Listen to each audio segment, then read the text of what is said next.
Olá, bem-vindos a mais um estudo profundo. E para já começarmos muito bem, o nosso ponto de partida hoje é a lição de quarta-feira, 6 de maio.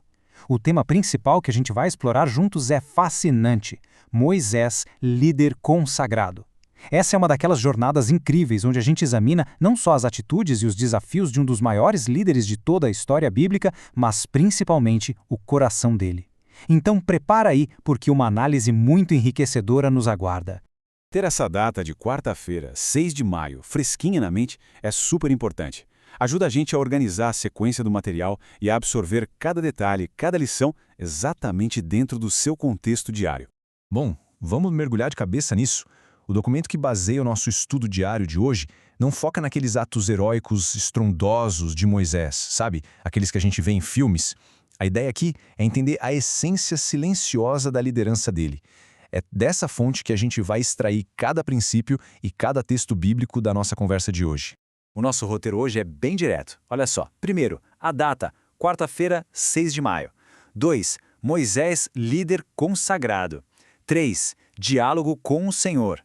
4. Intercessão pelos familiares. E para fechar, 5. A prática do perdão. Então vamos lá para o nosso primeiro ponto. Quarta-feira, 6 de maio. O segredo do êxito. O texto base traz uma observação incrível. A gente sempre ouve falar da intimidade de Enoque com Deus, certo? Mas sobre Moisés nós temos um registro riquíssimo, cheio de altos e baixos. E o grande segredo do sucesso dele como esse líder humilde e consagrado não era nenhum tipo de talento natural ou carisma. O segredo estava em dois pilares muito simples, mas vitais: comunicação constante e comunhão permanente com Deus. Sem isso, sem chance. O homem que abriu o Mar Vermelho não teria durado nada com a pressão de liderar no deserto.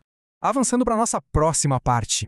Moisés, líder consagrado, diálogo com o Senhor. E quando a gente fala de comunicação constante, sempre bate aquela curiosidade, né? Como era isso na prática? O nosso material levanta uma questão central aqui. Qual é o conteúdo e o tom dessa conversa entre Moisés e o Senhor lá em Êxodo 33? Porque não era uma oração engessada ou uma fala distante. Era uma conversa real que desafia a gente a olhar de perto as palavras exatas trocadas entre o Criador e o seu líder. E para entender isso a fundo, nada melhor do que ler o próprio texto bíblico com bastante atenção. Acompanha comigo o que diz em Êxodo 33, dos versículos 15 a 23. Então lhe disse Moisés: Se a tua presença não vai comigo, não nos faças subir deste lugar. Pois como se saberá que achamos graça aos teus olhos, eu e o teu povo? Não é porventura em andares conosco, de maneira que somos separados, eu e o teu povo, de todos os povos da terra? Disse o Senhor a Moisés: Farei também isto que disseste, porque achaste graça aos meus olhos, e eu te conheço pelo nome. Então ele disse: Rogo-te, que me mostres a tua glória. Respondeu-lhe: Farei passar toda a minha bondade diante de ti, e te proclamarei o nome do Senhor. E acrescentou: Não me poderás ver a face, porquanto homem nenhum verá a minha face e viverá. Disse mais o Senhor: Eis aqui um lugar junto a mim, e tu estarás sobre a penha. Eu te porei numa fenda da penha, e com a mão te cobrirei, até que eu passe. Depois tirarei a mão, e me verás pelas costas, mas a minha face não se verá. Caramba, repara no tom. É de uma intimidade impressionante. Ele literalmente negocia pela presença de Deus, não só por uma vitória na batalha ou por um território.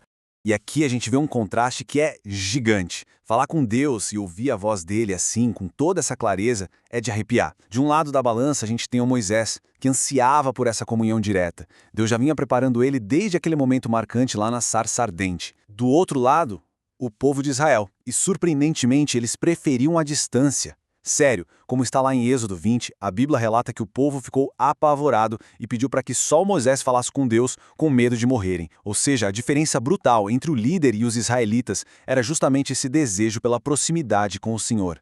O que nos leva ao próximo ponto: diálogo com o Senhor, intercessão pelos familiares. Mas olha só, essa proximidade toda não era só para Moisés se sentir especial. Tinha um propósito prático enorme. Ele usava essa comunhão contínua para buscar direção e para interceder. E aí o estudo traz uma pergunta muito boa. Em duas ocasiões, Moisés teve que interceder não pelo povo todo, mas pela própria família dele.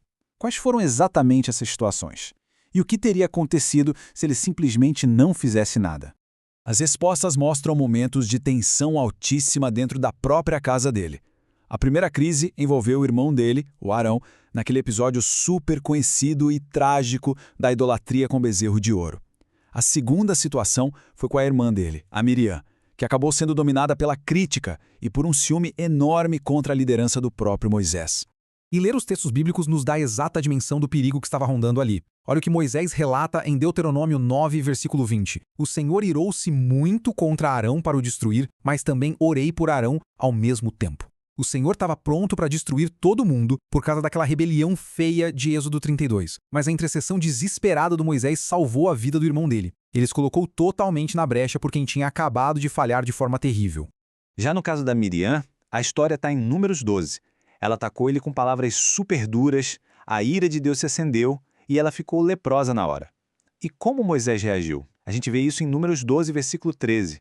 E Moisés clamou ao Senhor, dizendo: ó Deus, eu te rogo, cura. Ele não hesitou, sabe? Ele orou fervendo por aquela que tinha acabado de tentar derrubar a autoridade dele. Isso nos conecta à nossa última sessão, a prática do perdão, o retrato da graça. Gente, esse caso da Miriam chama muita atenção, porque o próprio Moisés foi o alvo das críticas e do ciúme. Pensa comigo, ele tinha todos os motivos humanos possíveis para cruzar os braços, dar de ombros e deixar que a justiça divina, que a Miriam e o Arão de fato mereciam, seguisse o curso dela.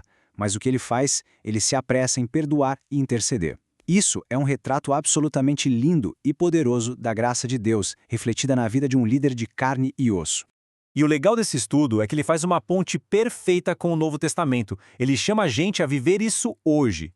O próprio Jesus diz em Mateus 5,44: eu, porém, vos digo, amais vossos inimigos e orai pelos que vos perseguem.